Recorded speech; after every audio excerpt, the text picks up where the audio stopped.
Okay, this is repairing a 2006 Sorento. Handles are really crappy. This one's bad. This one's even worse. Look at this. So, we're gonna take care of it. Okay, here's the door. I've had this off before, and gotta pull off the little rubber mat under there. There should be a screw. There's a screw in here which requires removing this little cap. And of course then you've got these standard little screw things. Anyway, I've had it off before. It shouldn't be a big... Well, this was a nice surprise. I found out that here was the mat and the screw was never put back last time, so it saves a little work. One of the key things I believe in is put everything in a container so you don't lose it. Well, the other guy's video didn't show this, but I saw it looked like I'd taken this off before, and it wasn't coming free, so I'm going to try loosen this baby and see if this makes a difference. Yeah, well, it seemed to be necessary. Those two bolts were holding it, so you do have to remove this and take two screws out. Yeah, you can see access. Here's the two bolts. Looks like this baby got to, take the tape off there. And we'll see, maybe this will be necessary as well. Now looking inside here, there's something in the way, and when I put a narrow socket in, and when I put a full-size socket wrench in, it didn't fit. So I really have to use a very narrow extension and press it hard against whatever that is there to get it onto the bolt.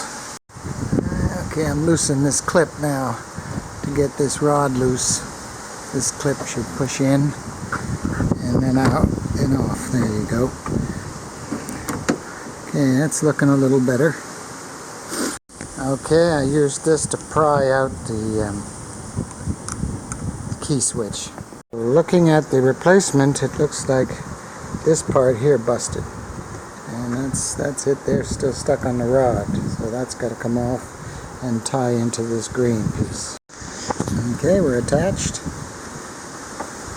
Next is to get this back in, and then this has to tie into this again. Okay, we got this in, and you got to line it up with the stud that's in the underneath there that I pried before. I got this linkage on, so we're ready to bolt it up. Well, I found it wasn't necessary to remove this linkage because my wrench could fit in between. The difficulty was getting by that beam in there. You kind of have to force the rubber. It's soft, so you can reach in and push the wrench over against the rubber to get it to fit on the nut. Okay, there she is back together. Yeah, we decided not to paint it. Perfect. Okay, now we're looking at the driver's side, and I noticed that the configuration is different. There's no handle like the other side, which was not mentioned in the previous video. So there's a difference. That one, the handle has to come off. This side doesn't have that big pull handle, so it only requires probably this screw, and the surrounding screw, little plastic screws, to take the door off. While on the other side I had to remove the cover and take two screws out of that handle. Okay, remove clip and remove screw. Okay, remove this. Okay, and next is get down in here and get that screw out.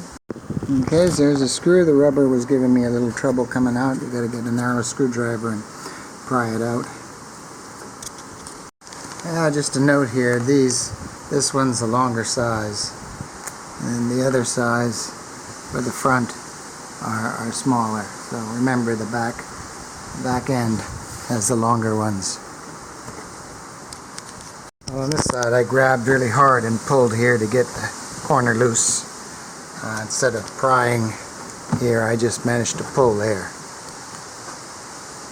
Yeah, just pull it at the bottom, and then you lift up and get it over this ridge, because this ridge here sits under here, and so you got to lift up on it a bit to get it over this ridge. I had a little trouble getting the other side back in. It's a little tricky, but you just lift up to get it off. Like I said, on the other side, the track that holds the window is rubbery in here, and you have to kind of force the wrench over to get it onto the nut, and you need a very thin drive to get onto the nut, because the channel that holds the glass, it's rubber, so you can force it over to get it on, but it's pretty tight.